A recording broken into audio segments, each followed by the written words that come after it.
Le béton prêt à l'emploi permet de développer des concepts architecturaux très développement durable.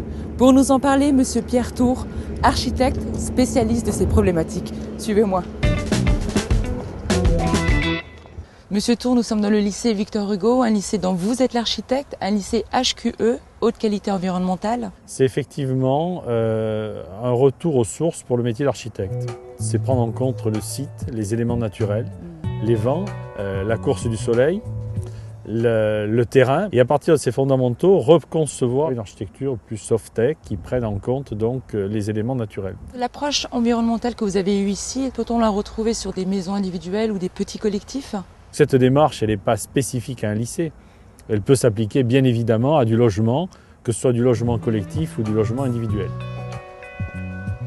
Nous sommes devant les logements de fonction, qui sont comme des petits collectifs. Comment avez-vous utilisé le béton pour ce lycée, pour la construction de ce lycée? Alors ce lycée est totalement construit en béton, c'est-à-dire mur, plancher, il y a une isolation thermique extérieure qu'on peut voir ici, puisque avec elle-même un enduit plastique de parement en façade.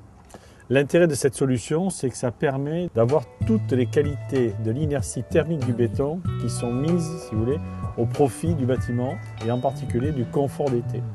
Monsieur Tour, où sommes-nous? Bien, nous sommes ici au cœur du lycée, dans un élément qui est quand même assez particulier. Ce n'est pas courant de voir réaliser cette rue intérieure. C'est un espace qu'on peut appeler un espace entre deux. Il faut résoudre cette stratégie climatique entre avoir une très bonne lumière naturelle, se protéger de la chaleur en été et ventiler.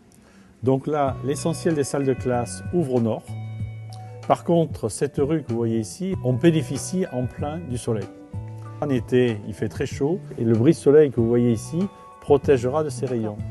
Autre chose, cette rue est ouverte en partie haute pour ventiler en été. Vous voyez aussi le sol qui est en béton, qui amène également une bonne restitution de l'inertie du sol et le mur qui est également en béton, ce qu'on appelle béton architectonique, où le béton a été laissé dans tel qu'il a été brut, tel qu'il a été décoffré, avec à la fois ses qualités et quelquefois ses défauts. Mais enfin bon, le béton c'est la pierre d'aujourd'hui, donc même une pierre n'est jamais totalement uniforme.